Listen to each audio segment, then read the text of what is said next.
Hello, thank you. I'm Mark Morse. Thank you for clicking.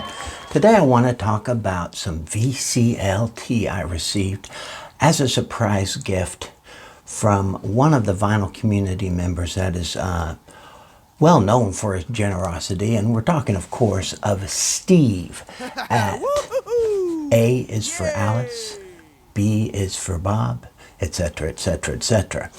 I want to do a little throwback to where this VCLT was, what it was inspired by. So the other day, just a few days ago, I made a response thread to Music by Numbers by the CD Cave. And I mentioned at the end of that video that I was looking for a CD that I could not find, and I had given the vinyl away years ago, so I didn't have a copy of a particular album on CD or vinyl. So let me reminisce, let me think back. I learned a lot from this thread. One of the things I've learned is I'm missing a bunch of CDs. When I started with zero, my first thought was zero, less than zero, Elvis Costello from My Aim Is True, one of my favorite records. Well, I knew I'd given the record away when I replaced it on CD. I cannot find it on CD anywhere, which means I've lost a box of CDs or something. I got a message from Steve very soon after that video, and he said, be looking for an Amazon driver soon. So I was excited. I was thinking, what could it be?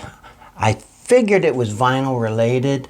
I was thinking maybe an Israel Nash vinyl, or maybe, I know he has discovered Arcade Fire recently. Maybe he sent me the debut of Arcade Fire.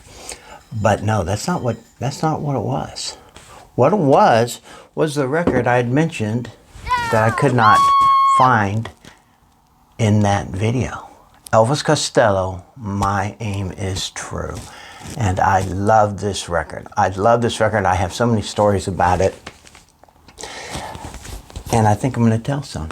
I'm going to tell some stories about this album. But let me first say, Steve was the first person who ever sent me any VCLT. Very first vinyl community person who ever sent me VCLT, and it was this mug. It's when he was All the World's a Stage.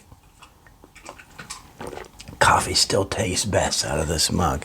He also, this man was so generous, he found out my dog's birthday, and he sent gifts for my dog on her birthday. My dog's named Elsa, and he sent a scarf with her name on it, an octopus toy.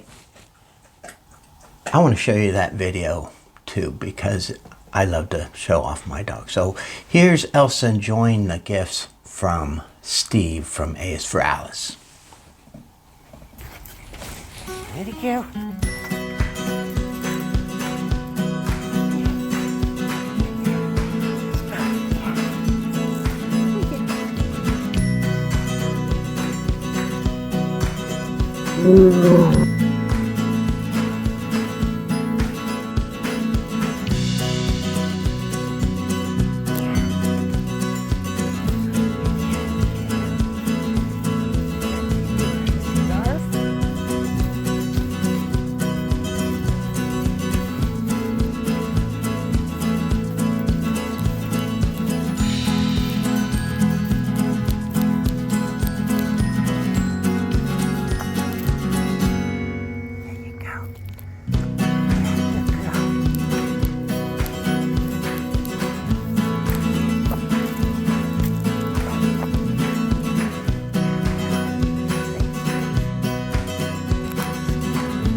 So, Steve sent me a lot of stuff over the years, but this is the latest. Elvis Costello, My Aim Is True. And let me tell you why I love this album so much. Besides being a great album, it's a great debut album by Elvis Costello. Came out in 1977.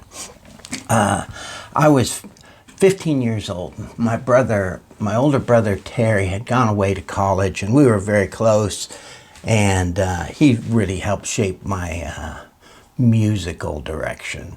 And he came back from college that summer. I think it was in July or something. And he wanted me to listen to a record, but he wouldn't show me the album cover. So I was curious. I thought, oh, maybe he just wants me to guess who it is, wants to see if I've developed an ear and I can figure out who this is. So he started playing the album. I liked it right away, but I had no idea who it was. Of course I didn't, because it was his debut album, and it had just come out that summer.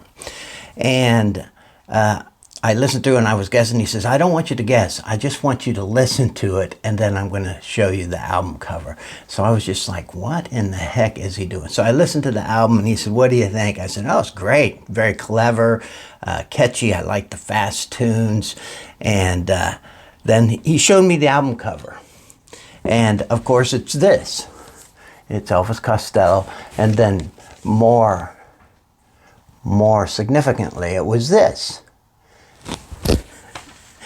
And I kind of laughed, because this was not the rock star kind of guy that I had come to know and love in my brief 15 years on the planet. I was more into, the Rolling Stones, the later Beatles with their long hair, the hippie Neil Young kind of scene, Bob Dylan. So when I saw this, I understood why he didn't show me the album cover right off the bat, because he was afraid I would see a picture of Elvis Costello and it would turn me off before I even listened to the music. He must have thought I was pretty shallow, and I probably was at 15, but that's always been a funny story. When I see this album, I'll never forget just sitting there up in my room and him looking at me to see if I was going to like the music, and then the reveal, this is the guy that you've been listening to. And of course, Elvis Costello he's gone on to do really great things, but I've always loved this album. And I just thought, the lyrics are so clever, just a witty guy. But as I was looking at the album, if you probably can't see this on there, but in those little checkered boxes, there's a phrase. If you look very closely, it says, Elvis is king, Elvis is king, Elvis is king, over and over again, which cracked me up. Anyway, I love this album. I want to go over the listing, because this is one of the albums, about 14 or 15, I got an amplifier, and I had some guitars, and I bought like a realistic microphone from Radio Shack, and I realized I could plug that microphone right into my amplifier, and I could sing along with records, kind of like a sing-along karaoke kind of thing. And karaoke hadn't been invented at that time. I like to think that I might have invented that. But some of the songs I love to sing along with were songs on this album. So it starts out with Welcome to the Working Week, Miracle Man, No Dancing. Blame It on Cain was a standout for me when I first heard this. I just thought it was hilarious. Allison, of course, is the classic song you hear from this album all the time. Sneaky Feelings, kind of a funny, raunchy little song. Watching the Detectives.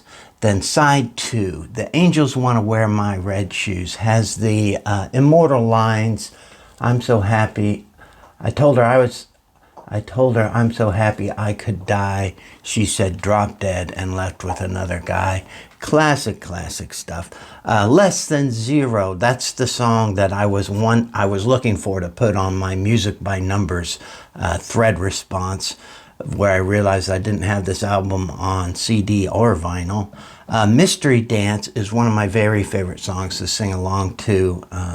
Maybe a little sample for you. I don't know if I can remember it at 63 like I did at 15, but it starts out.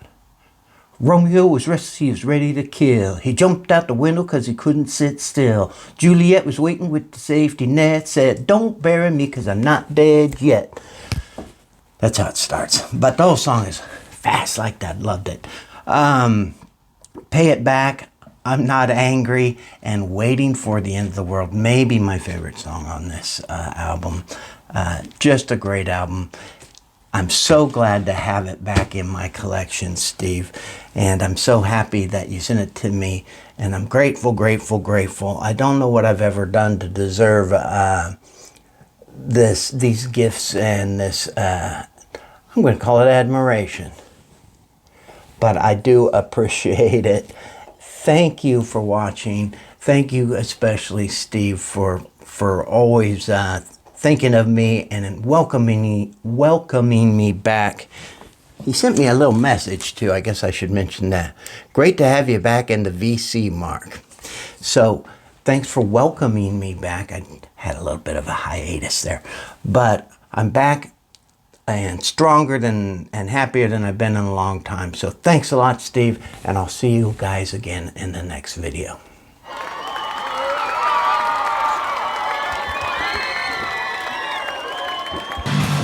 Was restless, he was ready to kill. Dropped out the window cause he couldn't sit still. Juliet was waiting with the safety net. I said, don't bury me cause I'm not dead yet. Woohoo! Yay!